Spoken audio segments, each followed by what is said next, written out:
नमस्कार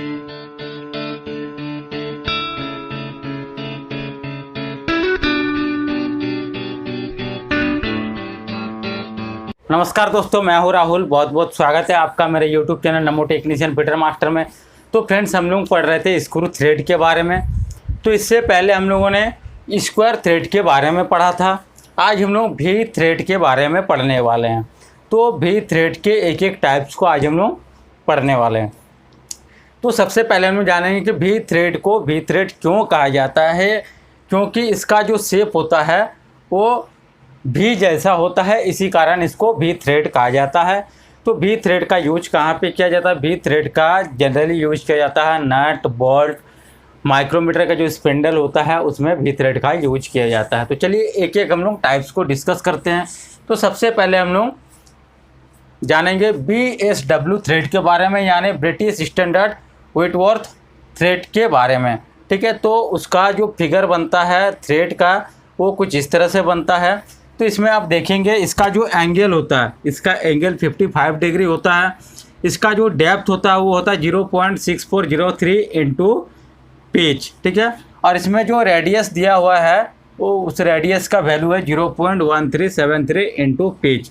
ठीक है, तो ये सब जानना काफ़ी ज़रूरी हो गया है क्योंकि आजकल कंपटीशन बढ़ गया, तो इस टाइप के क्वेश्चन भी पूछ लिए जाते हैं। तो ब्रिटिश स्टैंडर्ड व्हिटवर्थ थ्रेड का यूज कहाँ पे किया जाता है? तो इसका यूज किया जाता है जब हमें किसी स्पेयर पार्ट्स को बनाना हो या रिपेयर वर्क के लिए इसका यूज किया जाता है। तो जहाँ पर ब्रिटिश स्टैंडर्ड व्हिटवर्थ थ्रेड का यूज किया जाता है तो इसको हम लोग रिप्लेस कर सकते हैं आइसोमेट्रिक थ्रेड से। ठीक है, तो ये भी पॉइंट काफ़ी इंपॉर्टेंट है। तो इसके जगह पर हम लोग आइसोमेट्रिक थ्रेड का भी यूज कर सकते हैं।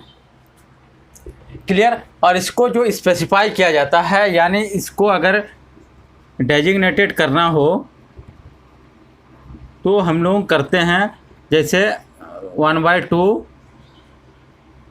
BSW, इस तरह से इसको डेजिग्नेटेड किया जाता है। तो इसका मतलब क्या है? इसका डायमीटर होगा 1/2 इंच और थ्रेड हमारा BSW है। ठीक है, नेक्स्ट हम लोग बात करेंगे ब्रिटिश स्टैंडर्ड फाइन थ्रेड के बारे में। ये हमारा सेम होता है BSW के। ठीक है, ये सेम होता है लेकिन इसका जो पिच होता है ये फाइन होता है। दोनों में मेन यही डिफरेंस है। जो BSF थ्रेड होगा इसका पिच फाइन होगा। क्लियर? नेक्स्ट हम लोग बात करेंगे ब्रिटिश एसोसिएशन थ्रेड। ठीक है, यानी BA थ्रेड। तो आप लोगों को पता होगा इसका यूज किया जाता है प्रिसीजन मेजरिंग इंस्ट्रूमेंट में।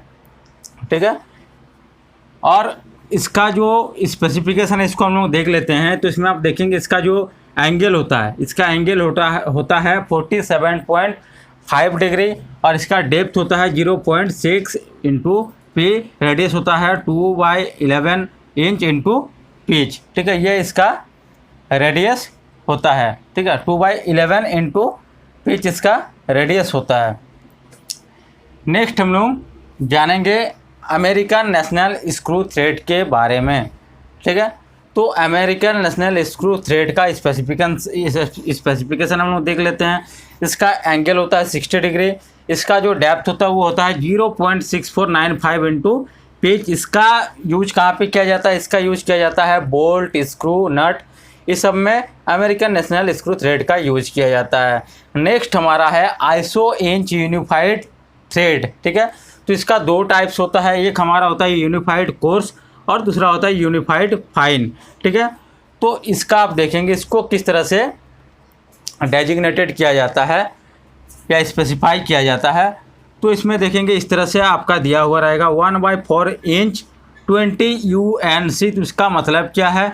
तो 1/4 इंच हमारा होगा डायमीटर, 20 क्या होगा? 20 होगा हमारा थ्रेड पर इंच। ठीक है, 20 होगा हमारा थ्रेड पर इंच और UNC का मतलब होता है यूनिफाइड कोर्स। ठीक है, जो हमारे नीचे है यहाँ देखेंगे 1/4 इंच ये हो जाएगा डायमीटर, 20 हो जाएगा थ्रेड पर इंच और UNF का मतलब हो जाएगा यूनिफाइड फाइन। क्लियर? तो इस तरह से भी क्वेश्चन पूछा जा सकता है और इसका मतलब आपको बताना होगा। नेक्स्ट है हमारा इंटरनेशनल स्टैंडर्ड मैट्रिक थ्रेड। तो इसके बारे में हम लोगों ने डिस्कस किया था। जो हमारा BSW थ्रेड होता है उसके जगह पर हम लोग स्टैंडर्ड मैट्रिक थ्रेड का यूज कर सकते हैं। तो इसका जो एंगल होता है वो हमारा 60 डिग्री होता है और इसका डेप्थ होता है 0.735 इंटू पिच। तो इसका यूज कहाँ पे किया जाता है? तो इसका यूज वहाँ पे किया जाता है जहाँ great strength in joint is needed. तो जहाँ पर जॉइंट में ग्रेट यानी बहुत ज़्यादा स्ट्रेंथ का ज़रूरत होगा तो वहाँ पे हम लोग इंटरनेशनल स्टैंडर्ड मैट्रिक थ्रेड का यूज करते हैं। तो फ्रेंड्स हम लोगों ने स्क्रू थ्रेड को पढ़ लिया, टाइप्स ऑफ स्क्रू थ्रेड को पढ़ लिया। अब हम लोग नेक्स्ट वीडियो में स्क्रू थ्रेड के जो इम्पोर्टेंट MCQ है उसको हम लोग डिस्कस करने वाले हैं। तो फ्रेंड्स अगर आपको ये जानकारी अच्छा लगा तो वीडियो को लाइक जरूर कर दीजिए, साथ ही साथ शेयर भी जरूर करिए। और अगर आप हमारे चैनल में नए तो चैनल को सब्सक्राइब करके बेल आइकन को प्रेस करके ऑल जरूर कर लीजिए, जिससे आपको मेरे सारे वीडियो का नोटिफिकेशन समय पर मिलता रहे। तो फ्रेंड्स मिलते हैं नेक्स्ट वीडियो में, तब तक के लिए धन्यवाद। जय